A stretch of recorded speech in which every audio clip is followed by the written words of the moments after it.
नमस्कार। एक 19 वर्षीय जातक की कुंडली हमारे सामने है। 22 जनवरी सन 2002 को शाम को 7:08 पे हुआ है आपका जन्म।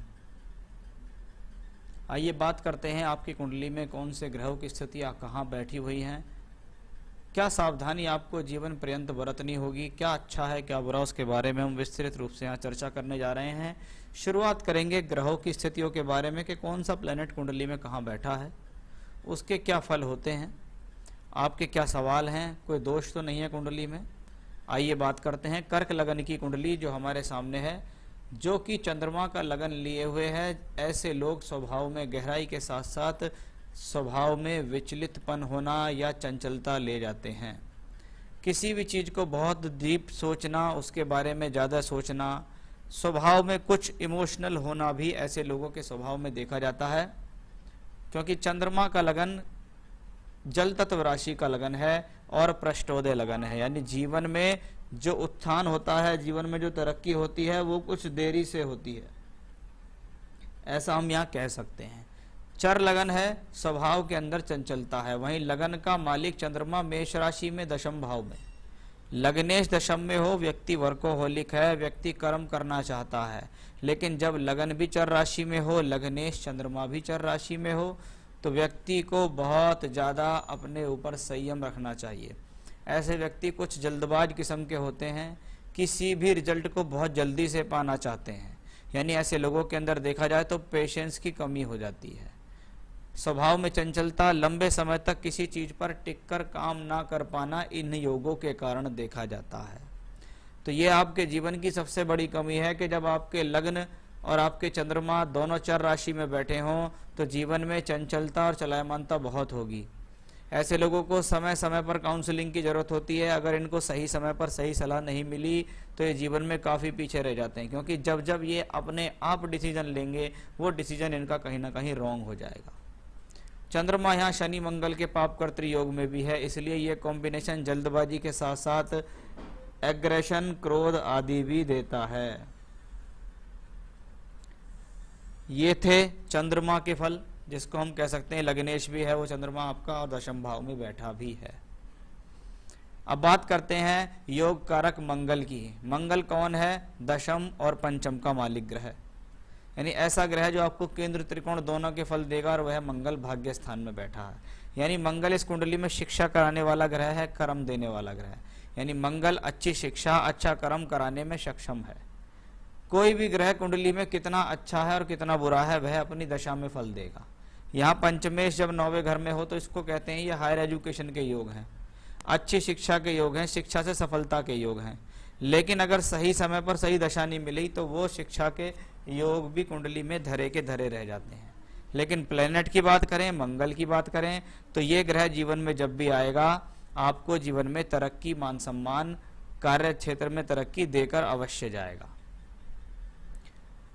अब बात करते हैं शनि की कि शनि वक्री होके एकादश भाव में है। जब शनि वक्री होके एकादश में है तो उसकी तीसरी दृष्टि लगन पे आती है, जो लगन से संघर्ष कराती है। लगन से संघर्ष का मतलब है आपके शरीर से संघर्ष कराएगा ये ग्रह। साथ ही साथ ये सप्तम और अष्टम का मालिक भी है। यानी जीवन में शनि की दशा जब भी आएगी वो किसी न किसी प्रकार से अड़चने और रोड़े डालने वाली होगी। वह कार्य के अंदर डिले, विलंब और अड़चन देने वाला प्लेनेट है। एकादश में बैठ के वक्री है, सोर्स ऑफ इनकम तो देता है लेकिन व्यक्ति को काफ़ी परेशान और मशक्कत करा के देता है। चाहे वो कार्य क्षेत्र हो, चाहे वो जीवन का कोई भी क्षेत्र हो, चाहे वो शिक्षा हो, उन सब में देरी कराने के लिए शनि का यहाँ कॉम्बिनेशन दिखता है। अष्टमेश अष्टम भाव को वापस देखता है, परिवार से सुख सहयोग मिल जाता है, पैतृक संपत्ति मिल जाती है, आयु के हिसाब से अच्छा है। सूर्य शुक्र बुध का योग, शास्त्र के हिसाब से सूर्य शुक्र बुध को अगर हम देखें तो सूर्य काल पुरुष में पंचम का मालिक है, शुक्र धन देने वाला है, बुध शिक्षा देने वाला है। यानी ऐसे लोगों के भीतर अच्छी पकड़ तो है, ये अपने बल पर जीवन में सोर्स ऑफ इनकम पैदा कर सकते हैं। इनका ज्ञान, इनकी बुद्धि अपने जगह सटीक है। अब ये सूर्य जो है कुंडली में दूसरे घर का मालिक होकर सप्तम में है, शनि की राशि में है। यह ग्रह विवाह के पश्चात पत्नी के साथ मतभेद या तालमेल में कमी देने में सक्षम है। सूर्य ग्रह जहाँ जिस भाव में बैठता है उस भाव से संबंधित रिश्तेदार से अलग करता है। वह रिश्तेदार से अलग होना, पत्नी से अलग होना भी दर्शाया जा सकता है। साथ ही साथ पति और पत्नी के बीच अहंकार को लेकर, क्रोध को लेकर, अपने स्वाभिमान को लेकर समस्या आ सकती है, क्योंकि ये धन भाव का मालिक है, इसलिए कभी कभी पैसे को लेकर भी पति पत्नी में बीच में विवाद आ सकते हैं। वहां पर कारक शुक्र भी बैठा है, जो विवाह का कारक है, वो भी सप्तम भाव में सूर्य से अस्त होके बैठा है। यानी ब्यूटी ऑफ मैरिज देने वाला प्लैनेट शुक्र भी अस्त है, जो फिर से किसी न किसी तरीके से पत्नी और पति के बीच अंदरूनी रूप से वैचारिक मतभेदता को दर्शा रहा है। तीसरा प्लैनेट बुध है, जो 2 खराब स्थान का मालिक है। तीसरा घर और 12वां घर बैठा कहाँ है? सप्तम में। ये प्लैनेट वही पति पत्नी के बीच बिना किसी बात को लेकर लड़ाई झगड़े या मतभेद करा सकता है। बेवजह आर्गुमेंट्स कर रहे हैं हस्बैंड वाइफ, जिसका कोई सिर पैर नहीं है, ऐसे कॉम्बिनेशंस में देखा जाता है। क्योंकि जब जब कुंडली में वक्री ग्रह बैठा हुआ हो और केंद्र में हो बुध जैसा ग्रह, और वो लगन से एस्पेक्ट करे, तो व्यक्ति क्या करता है? बेवजह बहस भी कर लेता है। किसी चीज का कोई और छोर नहीं है, आपको कोई इसका तर्क पता नहीं है, लेकिन आप बस बहस करने में आगे हो रहे हैं। आप बिना वजह आर्गुमेंट्स कर रहे हैं, क्रोध दिखा रहे हैं, जल्दबाजी कर रहे हैं। अपने आप को सुपीरियर साबित करने के लिए आप किसी से भी आर्गुमेंट्स कर सकते हैं। इन लोगों से जीतना कठिन है, क्योंकि कभी कभी ऐसे लोग विवाद में भी फंस जाते हैं। यानी बहस करते करते आप अगर आपका एग्रेशन हो जाए तो थोड़ा सा ये गलत होता है। तो ये कॉम्बिनेशन उस लिहाज से अच्छा नहीं है। बुध की दशा अंतरदशा जीवन में फिजूल के खर्च, फिजूल की यात्राएं, धन का खराब होना भी दर्शाती है। शुक्र को देखिएगा, लाभेश है, लाभ भाव का मालिक है और चतुर्थेश है, अपने से चौथे में बैठा हुआ है। स्वयं के बल पर मकान बनाने में समस्या होती है, क्योंकि शुक्र यहाँ अस्त भी है। मकान का सुख तो मिलेगा, रहने के लिए सुख साधन तो मिलेंगे, लेकिन खुद के बल पर मकान बनाने की जब बात आती है तो वह थोड़ा कष्ट से बनता है, परेशानी से बनता है। जीवन का काफी सारा समय निकल जाता है, तब कहीं जाके वो अपने बल पे मकान बना पाते हैं। अब बात करते हैं गुरु राहु के योग की। शास्त्र के हिसाब से गुरु राहु का योग अच्छा नहीं होता, क्योंकि बृहस्पति ज्ञान, विवेक और बुद्धि देने वाला ग्रह है। राहु इन सब के विपरीत है। राहु कहता है मौज मस्ती करो, भौतिक सुख देखो, खाओ पियो, जीवन में आनंद लो, मजे लो, जो अच्छे से अच्छी सुख सुविधा है वो चाहिए, मोबाइल चाहिए, टीवी चाहिए, कैमरा चाहिए, इंटरनेट चाहिए, मीडिया चाहिए, ये सब राहु है। और जब ये 12वें घर में बृहस्पति के साथ हो तो क्या होता है? अब एक प्लेनेट कह रहा है कि मौज मस्ती लो, एक प्लेनेट कह रहा है कि विवेक से काम करो, समझदारी से काम करो। इसको कहते हैं शास्त्र में गुरु चांडाल दोष। जब गुरु राहु एक साथ हो तो व्यक्ति का राहु उसको ये कहता है कि आप सदकर्मों में ना पड़कर खराब कर्मों के प्रति जाओ, किसी की बात मत मानो, अपनी बात को आगे रखो, अपनी बात को ज्यादा चलाओ। वैसी जिद ऐसे लोगों में इस कॉम्बिनेशन के कारण देखी जाती है, जिसके कारण जीवन में जातक अपनी स्वयं की गलतियों के कारण अपना नुकसान करता है। बृहस्पति छठे घर का मालिक होकर 12वें में है, यानी गुरु की महादशा या अंतरदशा कभी आएगी, राहु की महादशा अंतरदशा कभी आएगी, केतु की महादशा अंतरदशा आएगी, तो ये आपको हेल्थ इश्यूज दे सकती है, आपके मार्ग से भटका सकती है, आपको गलत राह पे ले जा सकती है, गलत संगतों में ले जा सकती है। आप अपनी मनमानी के कारण, अपने स्वभाव के कारण अपना नुकसान कर सकते हैं। वो कॉम्बिनेशन इसी से ही देखा जाता है। अब यही वो कॉम्बिनेशन है जिसके कारण आपको कालसर्प दोष बनता है। जब राहु केतु परिधि में सभी ग्रह आ जाते हैं तो इसको शास्त्र कलयुग के हिसाब से तो कालसर्प दोष या योग कहा गया, जबकि शास्त्रों में इसका कोई वर्णन नहीं है। लेकिन ऐसे लोगों को अगर एक बार जीवन में उज्जैन ले जाया जाए और वहां ले जाकर इनकी पूजा पाठ कराई जाए तो ऐसे लोगों को काफी फायदा मिलता है। तो एक बार ले जाकर उज्जैन अवश्य चले जाएं, वहां जाकर इनकी पूजा पाठ कराएं। तो ये तो थे कॉम्बिनेशन हॉरोस्कोप के जो मैंने आपको बताए हैं। क्योंकि जब राहु केतु की परिधि कुंडली के 6-12 से होती है तो जीवन में अड़चने, परेशानी, अधिक खर्च होना, जितना पैसा आया खर्च हो गया, जितना कमाया वो किसी ना किसी तरीके से ठिकाने लग गया। पैसे की समझ ना होना, पैसे को कैसे खर्च करना है, कैसे समझदारी के डिसीजन लेने हैं, वो सब इन्हीं कॉम्बिनेशन से आता है। चलिए आइए कुछ सवाल हैं आपके, उन पे बारे में बात करेंगे। पहले दशा देख लेते हैं क्या चल रही है। चंद्रमा की महादशा 15 मई 2021 से शुरू हुई। चंद्रमा कौन है? लग्नेश है। लग्नेश का दशम में जाना किसी ना किसी प्रकार से जातक को एक प्रोफेशनल क्वालिफिकेशन करा देता है। यानी आपकी उम्र वर्तमान में 19 साल है, तो हो सकता है आपने कोई प्रोफेशनल क्वालिफिकेशन में एडमिशन ले लिया हो, या लेने जा रहे हो, या उसका विचार कर रहे हो। लेकिन चंद्रमा आपको जरूर 10 साल के अंदर कुछ ऐसी ही शिक्षा कराएगा जिसका प्रयोग आप अपने कार्य क्षेत्र में करेंगे। यहाँ चंद्रमा मंगल की राशि में बैठा हुआ है और मंगल भाग्य स्थान में बैठा है। इसका मतलब शिक्षा हो जाएगी। तकनीकी शिक्षा के ज़्यादा योग बनते हैं। यानी अगर हम तकनीकी शिक्षा पे जाते हैं तो जैसे बीएससी है, मैथ है, चाहे वो कॉमर्स साइड का हो चाहे साइंस साइड वाला हो, ऐसे क्षेत्र में फिजिक्स, केमिस्ट्री, मैथ यानी टेक्निकल शिक्षा। यहाँ लिटरेचर के सब्जेक्ट नहीं दिखाई दे रहे। History, geography, political science, Hindi, English, ऐसा कोई सब्जेक्ट नहीं दिखाई दे रहा।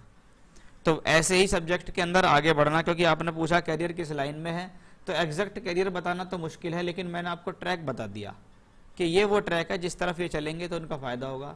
अब जिस उससे इन्होंने 12th पास की हो, अगर 12th में इनके पास इस तरीके के कोई सब्जेक्ट हो तो उन्हीं को आगे बढ़ाइए। मान लो मैथ से किया है तो बीएससी एमएससी करा सकते हैं, इंजीनियरिंग में दाखिला करा सकते हैं। कॉमर्स से किया है तो बीबीए बीसीए करा सकते हैं, बाद में एमबीए एमसीए करा सकते हैं। तो वो सारे कॉम्बिनेशंस इसमें यहाँ दिख रहे हैं कि हाँ शिक्षा हो जाएगी। अब प्रॉब्लम कहाँ आ रही है? चंद्रमा चर राशि का मालिक है, चर राशि में बैठा है। अपने क्रोध, अपने अहंकार, अपनी जल्दबाजी पर संयम रखना है, क्योंकि ऐसे व्यक्ति अपने आने वाले समय में अपनी ज़्यादा चलाएंगे, जल्दबाज हो जाएंगे। जो वो सोचेंगे कि जो मैं कह रहा हूँ वही सही है, किसी भी बात पर बहस करने लग जाएंगे, अडिग हो जाएंगे। क्योंकि यहाँ चंद्रमा शनि मंगल के पाप कर्तृ योग में तो है ही, नवांश कुंडली में भी चंद्रमा मंगल के साथ बैठा है अष्टम में। अगर ऐसा हुआ, क्योंकि यहाँ छठे का मालिक हो गया अष्टम में है, तो ऐसे जातक अपने जीवन में अपनी गलतियों के कारण अपनी शिक्षा का नुकसान कर लेते हैं। नौकरी करेगा या व्यवसाय करेगा, करेगा तो कब तक करेगा? चंद्रमा की दशा है, यानी इस चंद्रमा की दशा में 21 से 31 वर्ष तक रहेगी। चंद्रमा दशम में है, पहले पढ़ाई कराएगा, बाद में आपको जीवन में यह ग्रह नौकरी कराएगा। क्योंकि कुंडली के अंदर व्यवसाय को लेकर कोई मजबूत योग मुझे नहीं दिखाई दिए। यानी खुद व्यवसाय ना करें, परिवार में कोई व्यवसाय होता है तो उसे ज्वाइन कर सकता है, नहीं तो अपने बल पर तो सिर्फ नौकरी ही करें।